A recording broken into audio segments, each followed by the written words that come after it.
አዶናይና ጓደኞቹ የታሰሩበት ምክንያት ታውቋል።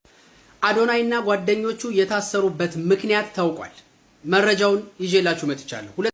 አዶናይ ይፈታልን ያለው አዶናይ እኛ ባዶነን ስሉስ ዲቻ ቦይስና ነጻነት ተናገሩ። ያለ አዶናይ ባዶነን፣ አዶናይ አባታችን ነው፣ አዶናይ ምህረት ይደረግለት ሲሉ ዲቻ ቦይሶችና እንዲሁም ደግሞ ሰበር መረጃ ተሰምቷል። ከመሸ ጎንደር ላይ ስለተፈጠረ ነገር ይቅርታ መጠየቃቸውን ገልጿሉ። ሰበር ዜና ከመሸ ደርሶናል። ጎንደር ላይ በተደረገው የሐሰተኛ ነቢያት ጋጋታና ጫጫታ እንዲሁም ደግሞ ህዝባችን ላይ በተደረገው ቀልድ የኢትዮጵያ ሙሉ ወንጌል አማኞች ቤተክርስቲያን ጎንደር አጥቢያ ይቅርታ ጠይቃለች። ሰላም የዩቲዩብ ቤተሰቦቼ እንዴት አላችሁልኝ? በያላችሁበት ሰላማችሁ ብዛ እያልኩኝ ዛሬም በአዲስ ቪዲዮ እና በወቅታዊ ጉዳዮች ተመልሼ ወደ እናንተ መጣሁ። እኚህንና የመሳሰሉትን ቪዲዮዎችን ከእናንተ ጋር ዛሬ አብረን ስለምናይ እናንተም እስከ መጨረሻው በመከታተል ላይክ እና ሼር እያደረጋችሁ ለሞላ ዓለም እንድታደርሱ በልዑል እግዚአብሔር ስም እያሳሰብኳችሁ እንደዚህ አይነት ጠቃሚ ቪዲዮዎችና ወቅታዊ ጉዳዮችን በጥቂት ደቂቃ ብዙ መረጃዎችን ወደ እናንተ ስለምናመጣላችሁ ቻናሉን ሰብስክራይብ በማድረግ ቤተሰብ ይሁኑ። ሀሳብ አስተያየታችሁ ኮሜንት ላይ አስቀምጡልኝ። ቀጥታ ወደ ዛሬ ቪዲዮዎች እንሄዳለን። አዶናይና ጓደኞቹ የታሰሩበት ምክንያት ታውቋል። መረጃውን ይዤላችሁ መጥቻለሁ። ሁለት ተከታታይ ነገሮችን ደግሞ አብሬ እነግራችኋለሁ። ትላንት እንደነገርኳችሁ የስራቸው የመጀመሪያው መንስኤ አብይ አህመድ ትኩረት በህብረተሰቡ ዘንድ አጥቻለሁ ማለቱን ተከትሎ ነው። ለዛ ማስረጃ የሚሆነው አንድ ነገር ነው። የቲክታክ ክሬቲቭ አዋርድ ዕለት በዛው በተመሳሳይ ሰዓት አብይ አህመድ በተለያዩ የመንግስት ሚዲያዎች ላይ ላይቭ ንግግር እያደረገ ነበር። በአርቲስት ቲቪ ደግሞ የቲክታክ ክሬቲቭ አዋርድ ላይቭ እየተላለፈ ነበር። ሁለቱንም ለማመሳሰል እናምጣቸው። ይሄ የአርቲስት ቲቪ ላይ አዶናይ ሲሸለም የነበረበት ጊዜ ነው። በቀጥታ ስርጭት 39000 ሰው የሚሞላ ሰው በቀጥታ ይመለከት ነበር። ኢቲቪ ላይ በተመሳሳይ ሰዓት አብይ አህመድን የሚከታተለው ሰው ብዛቱን አያችሁት? አንድ ሰው። ያም ተሳስቶ መሆን መቻል አለበት። ካድሬዎቹ እንኳን የማያምኑት የማያዳምጡት ሰው ነው አብይ አህመድ። ከ3 ሚሊዮን በላይ ከ4 ሚሊዮን በላይ ካድሬ ያለኝ ይላል ብልጽግና። ካድሬዎቹ እንኳን ላይቭ ቁጭ ብለው አይከታተሉት። ሁሉም የቲክታክ ክሬቲቭ አዋርድ ላይ ስለነበሩ ማለት ነው። ትኩረት ስለተነፈገው ብቻ በህብረተሰቡ ዘንድ በክፉ በደግ መነሳት የሚፈልግ መንግስት እነዚህን ልጆች አስሯቸዋል። ለህብረተሰብ እሴት ባህል እንጨነቃለንማ ማለት የነበረበት ሰው ተዘግዝቆ ሲሰቀል ነው። ሻሸመኔ አይደለ? አርሲ ላይ ክርስቲያኖች ሙስሊሞች ሲታረዱ ነበር። ወለጋ ላይ ቤተክርስቲያኖች ሲቀጠሉ መስጊዶች ሲነዱ ነበር አይደል? በአንድ ቀን 2000 እና 3000 ሰው ተቀብሮ በግሬደር ሬሳው ሲነሳ ነበር። ለህብረተሰብ እሴት መጨነቅ አብይ አህመድ ከመጣ ጊዜ ጀምሮ በዚህ 8 ዓመት ውስጥ የተሳካለት አንድ ነገር ትልቁን አጀንዳዋ ማድበስበስና መሬት መጣል ነው። በህብረተሰቡ ዘንድ ትላልቅ የሚባሉ አጀንዳዎች ሚነኩ ያልነበሩ ነገሮች ከ8 ዓመት በፊት ከ8 ዓመት በኋላ ባዶ ነው የሆኑት። በአብይ አህመድ ምክንያት ህዝብ አሁን እያሳሰበው ያለው የሰው መሞት ሳይሆን የዘይት ዋጋ መቀነስ ነው። ይሄንን እንኳን ቀላል ነገር ማስተካከል አልቻለም። በ2 እና በ3 ኪሎ ሜትር ርቀት የሚካሄድ ጉዞ 20 ብር እስኪደርስ ድረስ መንግስት ቁጭ ብሎ ያያል።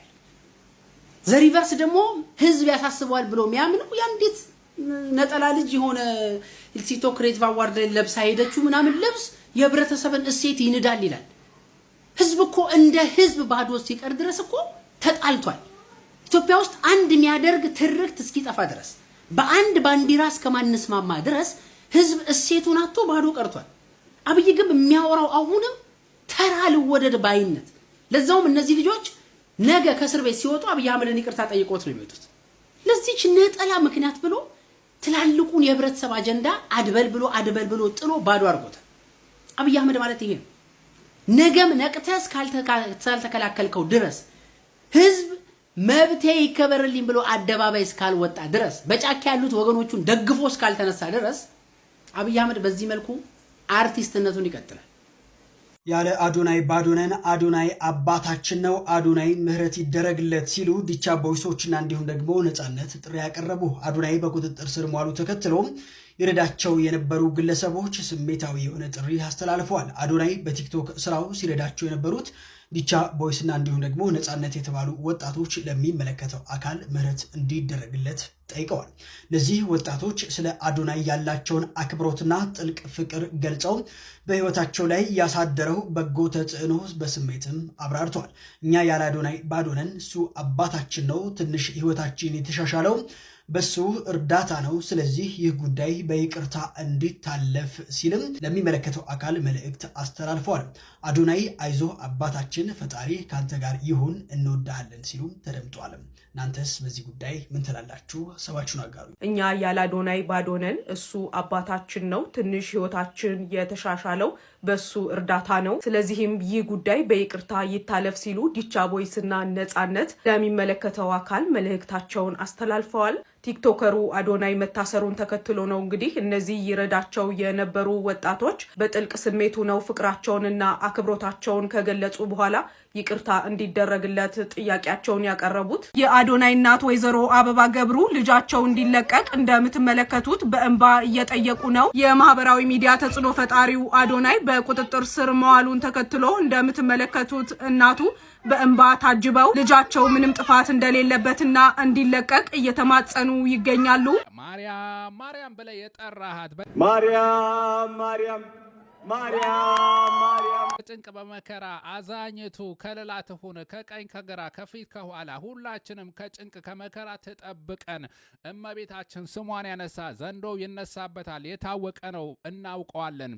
ማርያም ማርያም እያላችሁ እስቲ ወንድማችን አዶናይ ያስፈታ በሉልን። በእውነት የታሰሩትን ያስፈታልን፣ ከጭንቅ ከመከራ ይጠብቀን ይጠብቀን። ሰበር ዜና ከመሸ ደርሶናል። ጎንደር ላይ በተደረገው የሐሰተኛ ነቢያት ጋጋታና ጫጫታ እንዲሁም ደግሞ ህዝባችን ላይ በተደረገው ቀልድ የኢትዮጵያ ሙሉ ወንጌል አማኞች ቤተክርስቲያን ጎንደር አጥቢያ ይቅርታ ጠይቃለች። ቪዲዮውን ተመልክተን እንመለስ። ጎንደር ላይ የተካሄደውን ድርጊት በጎንደር የሚሰራ ድግምት የጨለማ ስራ ውጣ ካለበት ውጣ በጌታ በኢየሱስ ስም።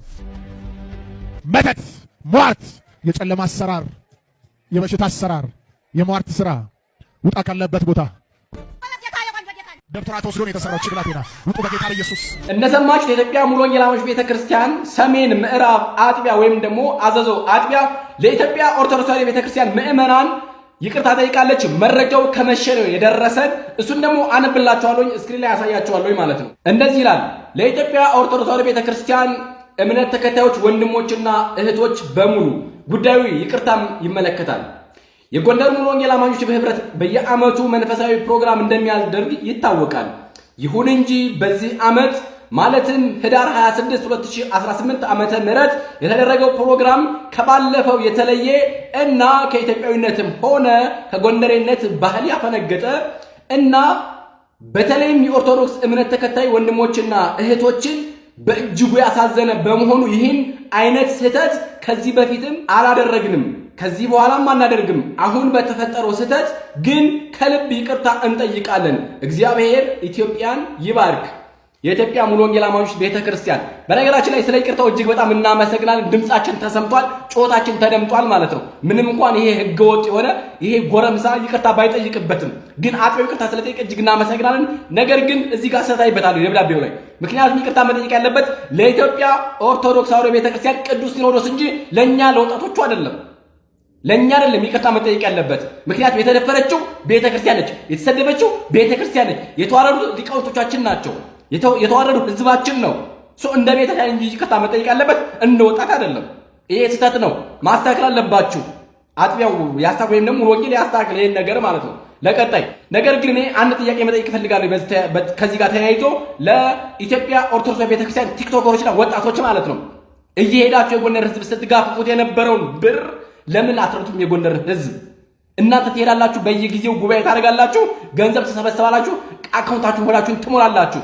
ለምን ወጣቱን ማትረዱት? ደቡብ ላይ ያደረገውን ሳር ማስጋጥ ሄዶ ሰሜን ላይ ሲያደርግ ለምን ዝም ትላላችሁ? ይሄ ጎረምሳ አንድ ወጠንሻ ሰሜኑ ለኢየሱስ ብሎ አውጆ ሲሄድ ስለምን ዝም ትላላችሁ? ለምን ማትረዱት? የበላችሁትን ህዝብ እርዱት፣ የገጣችሁትን ህዝብ እርዱት። ቢያንስ ይሄን ነገር አድርጉ። የኢትዮጵያ ኦርቶዶክስ ቤተክርስቲያን ማድረግ ያለባት ነገር ታድርግ። ይሄ ነገር ድጋሜ ጎንደር ላይ መካሄድ የለበትም። እንደ አይነት ስርዓት የሌለው እንደ አይነት ጋጠወጥ እናቶችን አደንዝዞ በመተት እሱ ሄዶ ናይጄሪያ ጠንቋይ ላይ ባሰረው ድግምትና መተት በስፕሬይ እየረጨ እናት አባቶቻችንን ያሳዘነበትን ሁኔታ ይቅርታ መጠየቅ አለበት። ወጣ ይሄ ጎረምሳ ራሱ ይቅርታ መጠየቅ አለበት።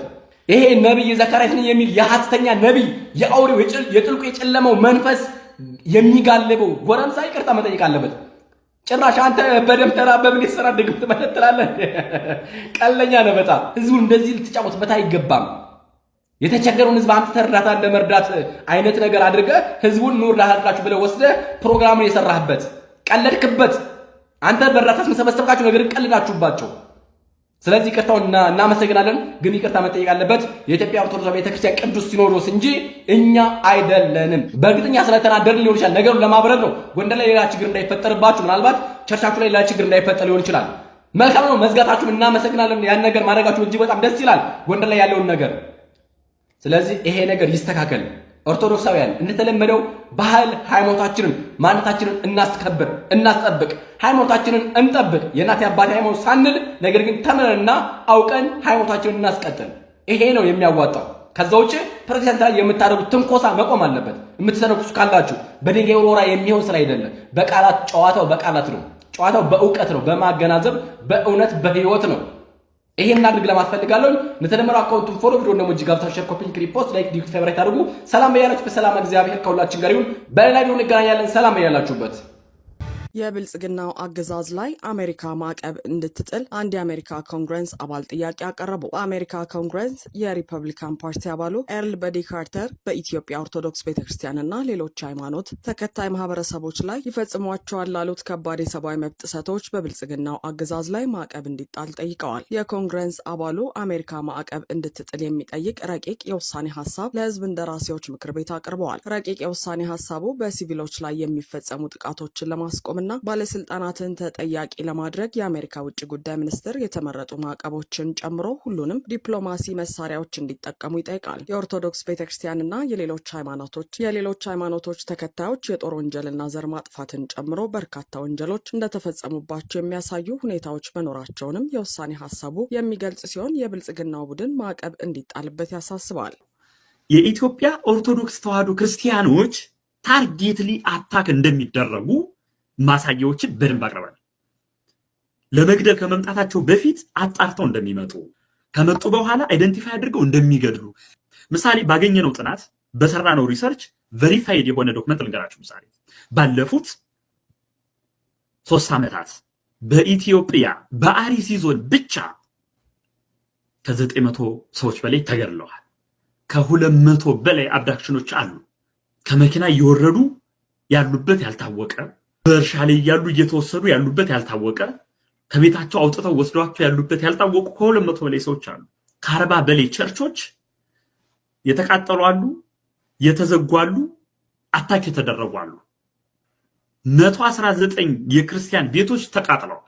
የተቃጠሉትን ሰብሎች፣ የተቃጠሉትን አዝመራዎች እንቶ ቤቶች ዲስትሮይ የሆኑ ቤቶች አሉ። 11 ካህናት ተገለዋል። አርሲ ላይ ብቻ ነው የማወራችሁ። ይህ ቬሪፋይድ የሆነ ነው ወይ ደግሞ በቃ ከታች ግራውንድ ሌቭል ላይ ጀምሮ እኛ እዚህ እስከምንሰራው ሰዎች ድረስ በራሳችን መስመር አጣርተን ትክክለኛ የሆነና እያንዳንዱ መረጃ በቪዲዮ በፎቶ ማስረጃ ያለን የመጀመሪያ ያቀረብነው ይሄንን ነው። ኦቨርቪውን አቀረብን፣ ብሪፊንግ ሽቱን አጠቃላይ ሰጠናቸው፣ ስታቲስቲክሱን አቀረብንላቸው፣ ያሉትን ሂስቶሪዎች ነገርናቸው። ሌላ አይደለም ያደረገው። ሰዎች ሞቱ፣ ሰዎች ከቦታ ቦታ ተሰቃዩ፣ ኪድናፕ ተደረጉ፣ ዲስፕሌስ ተደረገ፣ ቤተክርስቲያን ተቃጠለ። ይሄ በመረጃ የተደገፈ መረጃ ሲሰጣቸው ነምበር 1 ኮሽናቸው መንግስት አለ ወይ? እንዴት ሚዲያ ከቨሬጅ ይህን ያጣል?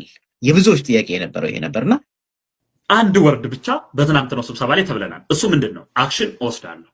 በጣም በሚገርም ሁኔታ ብፁዕ አቡነ ሉቃስ ተነስተው ውይይቱን ተወያይተናል፣ ችግራችንን ነግረናል፣ አሁን ደግሞ ቪዲዮ ነው ማሳያችሁ ብለው ስልካቸውን አውጥተው ይሄ የምንለጥፈውን አውጥተው ለነጮቹ ለአምባሳደሮቹ ሲያሳዩአቸው ማየት እስኪሳናቸው ድረስ አንገታቸውን ደፍተው፣ ምክንያቱም ገዢዎቹ እስላሞች ናቸው፣ የወረዳ አስተዳዳሪዎች እስላሞች ናቸው፣ የኦሮሞ እስላሞች ናቸው፣ የዋሃቢ እስላሞች ናቸው፣ ሚኒሻዎቹ እስላሞች ናቸው፣ ፖሊሶቹ እስላሞች ናቸው፣ ወታደሮቹ እስላሞች ናቸው፣ ገዢዎቹ ጴንጤዎች ናቸው።